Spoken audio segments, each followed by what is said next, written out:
Alright guys, well, so unfortunately what happened with this particular recording, you can see we're here in Wendell, and we're heading out. We're gonna see if we can get the guy his navel there, en route to getting our boy Julius, who apparently is refueling his airship or what have you. Yeah, so what happened guys is the reason why we don't have any music on here. The reason is because the first time I recorded this, I didn't have I accidentally hit the mute button during recording. You can see in part 4 how the sound cuts out halfway through. That's what happened. I just didn't notice. This thing really easily gets hit. Very sensitive. Somewhere down the line, I had to redo a couple of videos. Lucky I had a save file in the right place. Unfortunately, with this one, I did not. So we're kind of screwed on that one. Anyway, so yeah, jumping along the fruited plain here. You can see using our chain. The chain whip is a pretty cool weapon here. We get really superior reach. The only problem is, gotta level up. Good, the problem with the chain whip here, and we're going for a balance thing, so we're just going power wisdom, power wisdom. The problem is that it sometimes pulls the enemies towards you. I'm going to bring this up probably about 50 other times during this Let's Play. I didn't play it all in one shot, so in 20 videos spread out over, say, a month. Yeah, you know how it goes. Yeah, they got the pig soldiers here. They're pretty rough looking there. I've seen that in a few games. Like there's a bit of that in Zelda. Of course, Ganon is a pig, and then I seem to remember. I don't know if they were pigs or if they were just swine-like from Little Ninja Brothers. I'd have to go look at my Let's Play. Those guys with the spears, you know.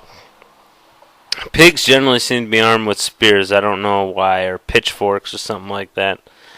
I'm not sure what the symbolism is there.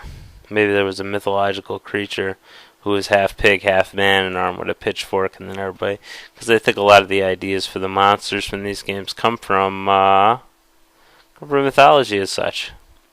Anyway, we're working our way. Now, the problem with getting to this guy is Naval Cave. This guy will only eat silver.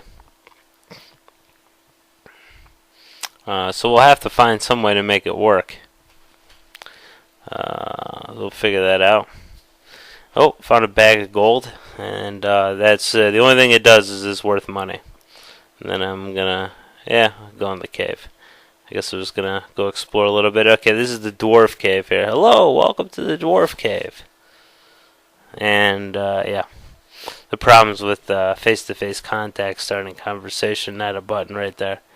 I used to play at the old mine with Watts. Want to use a trolley? You have to oil it. You could get it at the store to the south. The airship went to the west. The Gaia Pass leads to the western land. I guess it's not called Gaia's Navel. It's called the Gaia Pass or the Gaia Cave. I guess that makes sense. Gaia has its own will and feelings. It likes silver. Strange, isn't it? A lot of people like silver. Watts likes the mine. He went there today, too. He's looking for some silver.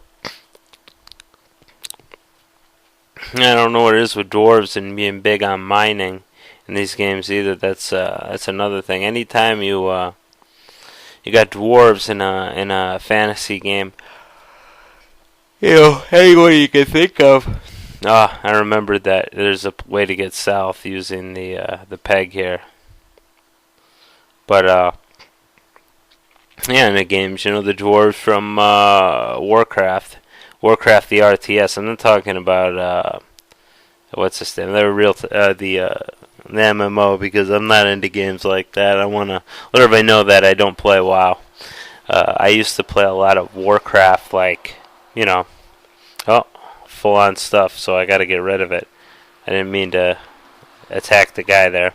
I saw the bag of gold. Yeah. I think at this point I didn't know whether it did something else or what have you. I might as well sell the candy. It's not really worth that much anymore, especially from a healing point of view. Anyway, but as I was saying, in Warcraft, that the dwarves were known for having good weapons and all that kind of stuff, for forging stuff, and most of the Final Fantasy games have that ideal or that characteristic for you dwarves. And I think at this point in the game, I'm kind of wondering where in the world is the Gaia deal here. Or not the Gaia deal, but the old mine. So we can find ourselves some silver. And so our good boy Watts can help us out here. But, yeah. So it's just a lot of exploring around. Fighting these bumblebees. A pretty good graphic for the bees there. I've praised this game many times during this video about... level up. About, how good I thought the graphics were. I mean, because you could see, a lot of the Super Nintendo's graphics in these graphics. Oh, there's the cave. Just for SSGs. What? Don't walk in my mouth. Ugh. Yuck. So, yeah, that's pretty funny. I guess I just walked in there just to see what would happen. So, yeah, I'm trying to find that mine. We'll see if I can find her. Well, I'm pretty sure I can, because there's, 16 other videos, or 15 other videos. Still finding candy. Which candy's not good for much in a healing point of view. I'll switch it back to the axe. I think I'm going to... Whoa, there we go. And I remember this one here because it makes you go around the long way. Like, you think you're going to get a shortcut there. And you're not. The game is going to, stump you might say. So you got all these stumps in your face and you can't go anywhere until you go around this and fight the Mr. Pigman here. Yeah, see that? So a lot of hoo-ha there. But whatever. What do we got in here? Oh, an inn. Yep, might as well stay. I mean, it's only 10 gold, right? We got plenty of gold right now. No need to worry about it. Later on, we'll see this, but I thought it was interesting that this world in this game is just one big continent. It's like, I think it has a few islands, but to really speak of, and exploring is all pretty mandatory here. There might be some secrets. I didn't stop to check because I was playing through this Let's Play in an expeditious fashion. Although I wouldn't call this a speedrun by any stretch of the imagination. The speedrun, generally, you have to know what the hell you're doing. Oh, here's a fun part. Getting on these carts here. You need to oil it first, which is exactly why we bought the oil. We can jump in. And unfortunately, we end up taking damage. I don't realize that for a minute. And I don't realize what's going on for a little while, actually. And we can whip out. And we can hit the levers or levers. Saying it all British. And these guys, I'm about to find out, will poison you. And poison at this point in the game, I can't really hack that. I have to peer myself or I'll die. Later on in the game, I just say the hell with it, and I just allow myself to be drained by the poison because I got enough health that I don't really have to worry about it. And this is the correct way, folks. By correct way, I mean it kind of sucks. But I think that's the way to move on. And there's a dwarf. Wow, are you okay? Ouch. Thanks. Do you know this cave well? Looking for silver? Let's go together then. I don't know how you got, looking for silver out of, hey, do you know this cave well? But, whatever. And he's actually moderately useful here. As he throws his axe around. Which, these guys who are your allies and have, they have they have an attack, a distance attack. Generally they don't really aim at the enemies, but they hit them a surprising good amount of the time. And Watts is pretty good about hitting people with it. Well, there's the mouse, and the mouse, I can tell you right now, you're gonna see just a bazillion times. Okay, you are not gonna not see the mouse. How about that? And discretion is the better part of valor. Ugh, and he walked right through there. I remember I was surprised when that happened, because I hadn't seen monsters walk through the rocks yet. Alright, moving on. Spiders and ice. And this is kind of an interesting trap right here, because, yeah, if we get on that, yeah, it's going to pull us right into them. Luckily, they didn't poison us, so that's fine. And yeah, some spiders on the bridge, no problem for our chain whip right there. Yeah, there's a surprising amount of exterior kind of battles in Final Fantasy Adventure here, inside of the or exterior scenes inside of the caves. There's a lot of those too, for switch up floors or whatever. I like it. It kind of breaks it up a little bit. It gives you kind of a marker too. Because some of these mazes, I wouldn't say they're super duper hard. If you're an adult, chances are they won't hold you up too much. When I was a kid, they probably held me back a little bit more. But as an adult, I didn't have too much of a problem. Get through these. There's a few, for the sake of time that I got. And if you don't know this is a boss fight, you're not much of a video game fan, right? Luckily, you could escape all boss fights. So if you think you're not doing too hot, you could just leave. This guy's got a real weird pattern that I don't think I get down too quickly here. Eventually I'll figure it out. But yeah, just kind of the way he moves around, you'll see it can be a little bit tricky. Or if you're klutzy like I am, it can be trickier than that. Yeah, and you see Watts is actually getting quite a few hits in here, even though he's just basically blindly throwing his axe. I mean, he's not throwing it at anybody in particular. I mean, his AI is pretty bad, but he's actually getting some hits in. But he's not too bad. Like I said, it took me a while to kind of figure out how to avoid getting hit by this guy. And when you don't have plentiful healing at this point in the game, you really want to be careful.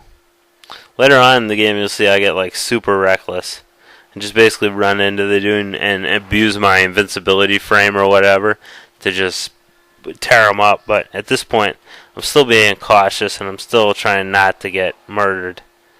Whereas later, I guess you could say I was trying to get murdered. As you can see, Watts doing a fine job, and that's the end of him. Megapede has died and found a silver.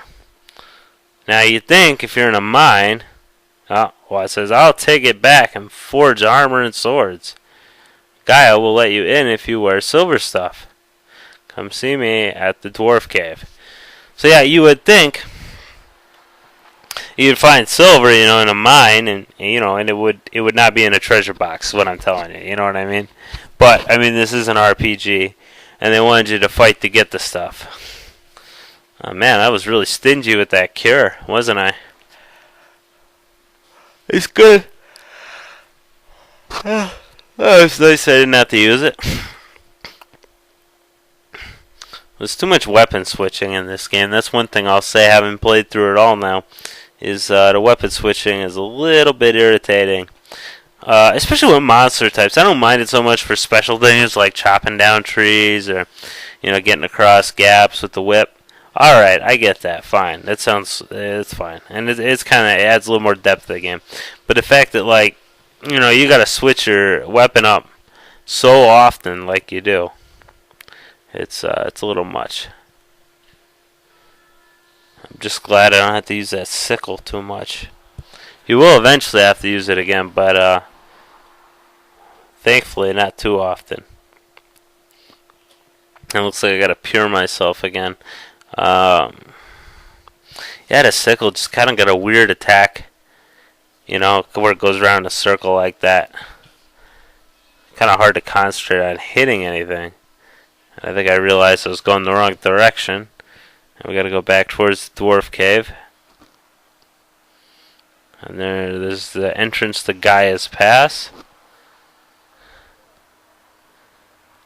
Which I think... And no...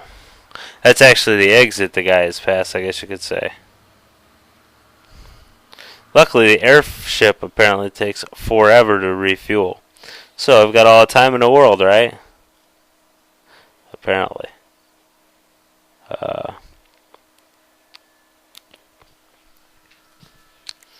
Anyway, so here we are back at the Dwarf Cave. See if we can find our guy right there. And he is. He's in the one room that was empty before.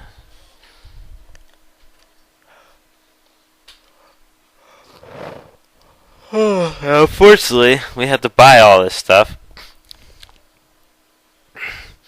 I was just thinking, well, if we hadn't helped him, he wouldn't have been able to get this stuff.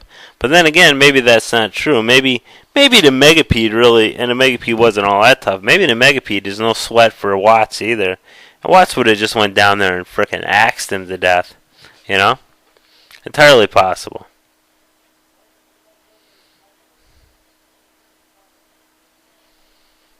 So anyway, yep. Got everything but the helmet. And of course we're going to sell our excess like good boys and girls. Which you should always do, of course. Until you get late enough into the game that it doesn't matter anymore.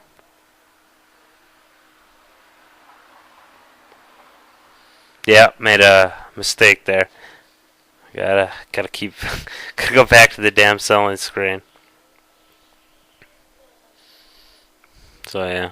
I never found out what Crystal did. I guess I probably should have either, tried to use it, or I should have, well, I did end up selling it. I guess I could have looked it up. Let's try to see if I can sleep at the inn, which I cannot do. This is not an inn. Sleep in the bed. Use it as an inn. Alright, time to go to Gaia's Pass. We got all the equipment we need. We're ready to rock. And good shape here. So, yep, there he's right there. And not even going to say anything. Just going to allow us in. Not even going to tell us how yummy we are. It's too bad. Now we got the silver sword. Unfortunately, the problem with the silver sword, while it is more powerful from a damage inflicted point of view, it is also a pain to hit the enemies with because it has no range hardly. Throughout the game, swords will give us that kind of trouble. Aha, well, there's a trap. Anyway, we're getting close to the 20-minute point, so video's going to cut off pretty soon. But thank you for bearing with me over this voiceover. And the rest of them are not like this. The rest of them have me just yakety-yakking and playing. Not just doing it after the fact. Because after the fact, I can see why it's not as exciting. It kind of detracts something from it. So yeah. So have a good day. Thanks for watching. Bye-bye, guys.